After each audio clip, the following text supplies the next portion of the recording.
우리나라 초중고 학생 2명 중 1명은 학업 스트레스로 불안감과 우울감을 느끼고 4명 중 1명은 극단적 선택까지 생각했다는 조사 결과가 나왔습니다.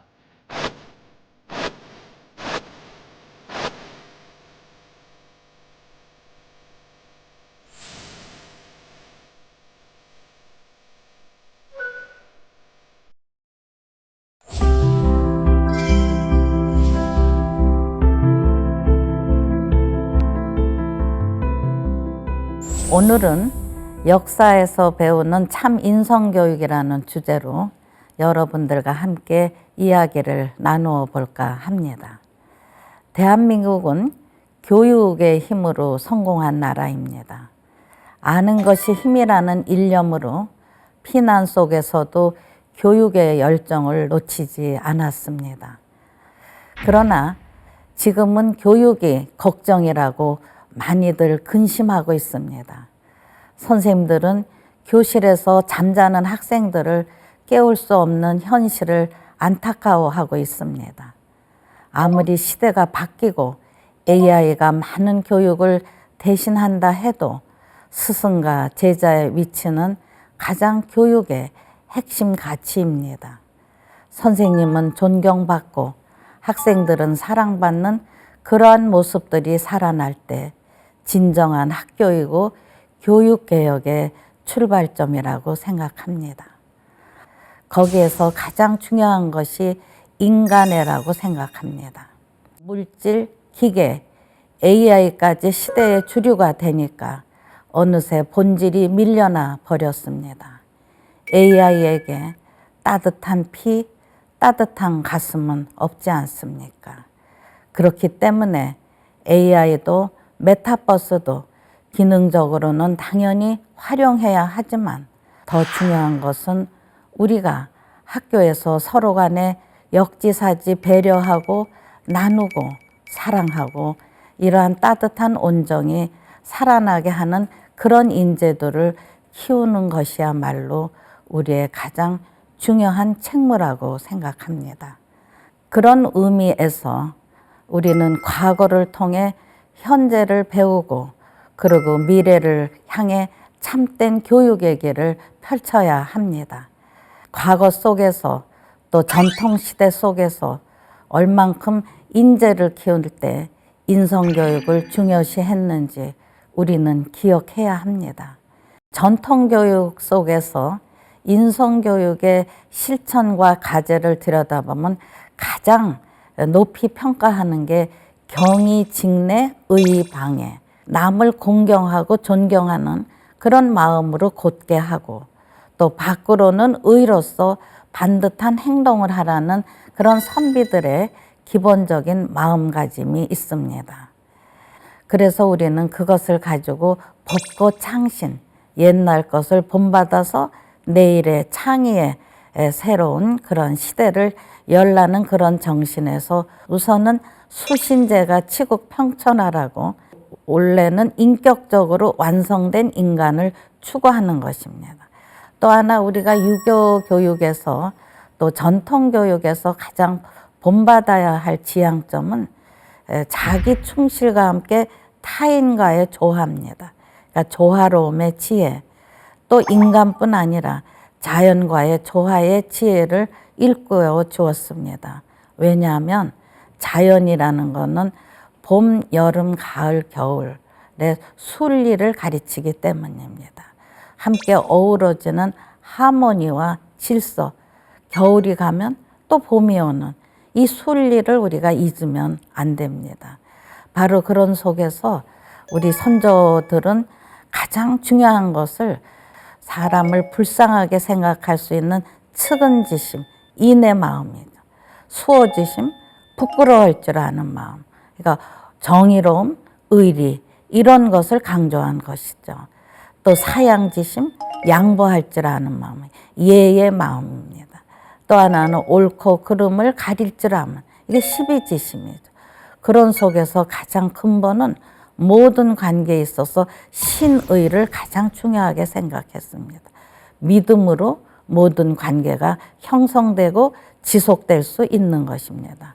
우리가 이제 4차 산업혁명 시대를 선도하는 인재 양성을 많이 얘기하는데 당연히 AI 디지털 시대에 더 발빠르게 대처하고 또 우리가 현실에서 활용해야 합니다. 그러나 AI도 대신할 수 없는 인간의 마음, 영혼, 정신문화가 정립돼야 됩니다. 왜냐하면 모든 것은 인간에 의해서 이루어지기 때문에 역사도 인간이 중심이 돼서 이끌어가는 것이기 때문에 인간의 마음 여하가 어떠한 것에 따라서 좋은 기계도 만들 수 있고 좋은 여러 가지 실용성도 거기에서 인간에게 더 유용하게 작용할 수 있는 것입니다.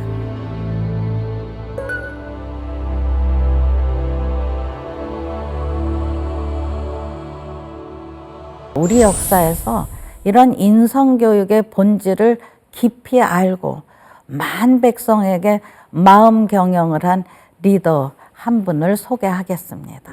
바로 세종대왕이십니다.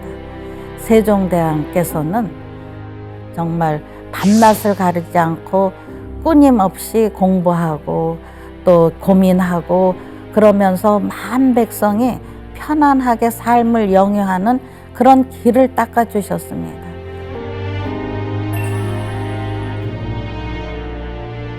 실록에 보면 1426년에 세종대왕께서는 30살 된 남자인데도 신하들에게 노비 출산 휴가 정책을 주기를 권유하십니다.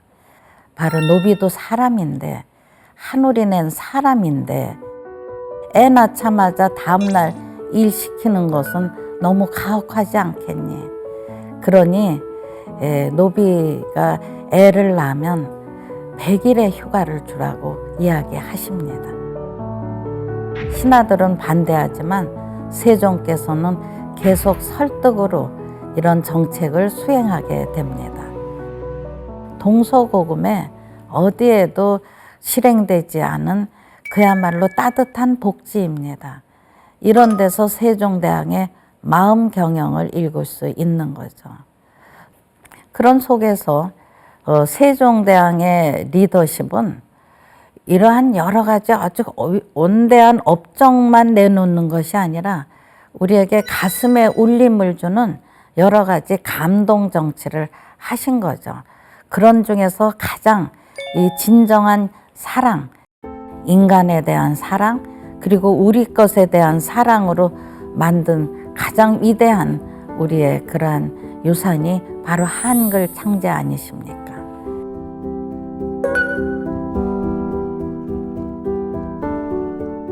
한글을 창제한 동기를 세종께서는 이렇게 말씀하십니다. 옥에 갇힌 죄수가 글을 몰라서 자기의 판결문이 자기한테 불리한지 유리한지 모르고 넘어가는 이 억울함을 없애기 위해서 나는 그들에게 문자의 힘을 주어주는 것이다. 농민들에게 혜택을 주려고 방을 붙여도 글을 몰라서 그냥 지나치는 농민들이 가여워서 나는 그이들에게 문자의 힘을 주어주기 위해서 이 한글을 창제하는 것이라고 말씀했어요. 그래서 이 한글은 그야말로 배우기 쉽고 읽기 쉽고 쓰기 쉬운 그런 가장 인류 보편성으로 갖출 수 있는 위대한 글자입니다. 한글은 그 마음의 표현을 다 한글로 해석하게 해주신 거예요. 광산김 씨의 손자가 억울한 음모에 연루돼 가지고 사형 직전에 갔어요. 그랬더니 할머니가 이제 아들도 그렇게 죽었는데 손자까지 그렇게 되면 대가 끊어지고 너무 억울하니까 그야말로 반듯반듯하게 쓰고 아주 그 논리도 정연하게 해서 임금에게 올린 편지라 그래서 상언이라고 합니다. 영조 임금에게 올린 편지인데 그래서 저 편지 한 장으로 손자의 목숨을 구해낸 것입니다. 그 다음에 또 우리가 인성에서 우리가 또 하나 우리가 좀 꼭 봐야 될 것이 지성들의 그런 메시지입니다. 다산 정약용 선생 우리가 잘 아는 실학자시죠. 정조께서 매우 아끼던 신하예요. 바로 정조 임금의 여러 가지 개혁 정치에 뒷받침을 하셨고 수원 화성을 주도적으로 아름답게 과학적으로 가꾸신 분으로 유명한 실학자십니다. 그 중에 이분이 1801년 정조 임금이 바로 전해에 돌아가시고 강진으로 유배 가서 여러 가지 어려움을 겪지만 이분은 그것으로 세상이 끝난 것이 아니라 18년 동안의 사회 현실을 직접 접하면서 여러 가지 개혁 사상 그리고 목민심서, 병세유표, 흠음심서 같은 아주 불후의 개혁 문건 이런 것을 책을 남기시잖아요. 그런 속에 하피첩을 하나 소개해 드리겠습니다. 이 하피첩은 1810년 강진으로 유배간 다산 선생한테 양수리 생가에 있는 아내가 시집 올 때 입고 왔던 다홍 치마를 보냅니다. 병든 처가 그 치마를 보냈는데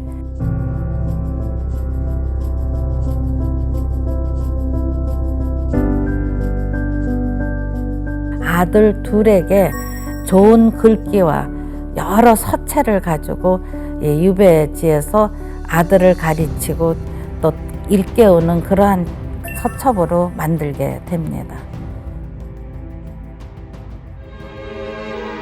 마음속에 참으로 조금의 성의만 있다면 비록 난리 속이라도 반드시 진보할 곳이 있는 법이다. 집에 책이 없느냐?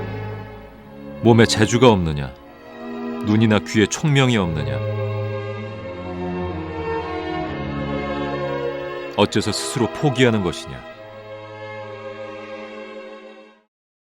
그래서 아들들이 두 아들인데 잘 자랐습니다.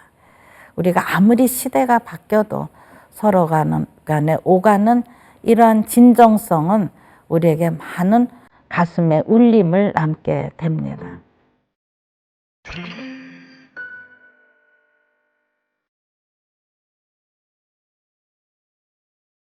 네, 조선시대 서원은 성리학을 가르치던 교육기관이었는데요. 한국의 서원 9곳이 유네스코 세계 문화유산으로 등재됐습니다.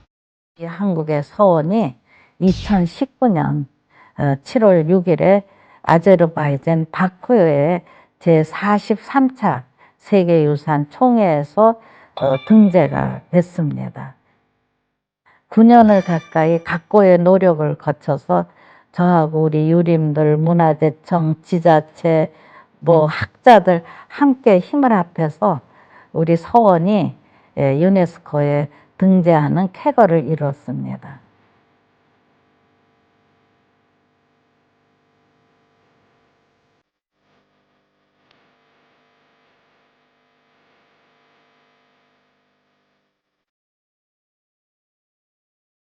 이 서원은 우리가 고등, 사립, 명문 교육기관입니다. 그야말로 엘리트 교육기관으로 볼 수 있지만 이것은 어떤 출세지향적인 것이 아니라 지도자가 되려면 인격, 인성을 강조하고 그것을 가르치셨던 곳입니다. 제가 이런 서원을 등재시킨 공로로 재향 때마다 9곳의 초원관 역할을 했습니다. 옛날에는 서원에 여성이 들어가지도 못했었는데 이러한 세계유산으로 시킨 공로로 이렇게 여성이 초원관으로 추대됐다 하는 것은 또 하나의 새로운 역사를 쓰는 것이고 이것은 서로 존중하고 감사하는 그런 상생의 역사라는 또 많은 분들이 그것에 대한 감동을 가지고 계십니다. 여하튼 이러한 문화유산들, 이러한 위대한 우리의 전통유산들이 날아있음에 가능했고 이것이 또 보존될 수 있는 그 우리 선조들의 그런 열정 속에서 이것이 지금까지 우리에게 이어졌고 또 이것을 알고 세계인과 함께하는 우리의 문화의 품격으로 우리가 이것을 지속 가능한 미래로 후손들에게 남겨줄 수 있는 것입니다. 그러고 우리가 세계의 문화민족으로서 당당하게 나가는 길을 만들어 주는 것이 우리들의 사명이 아닐까 하면서 강의를 마치겠습니다.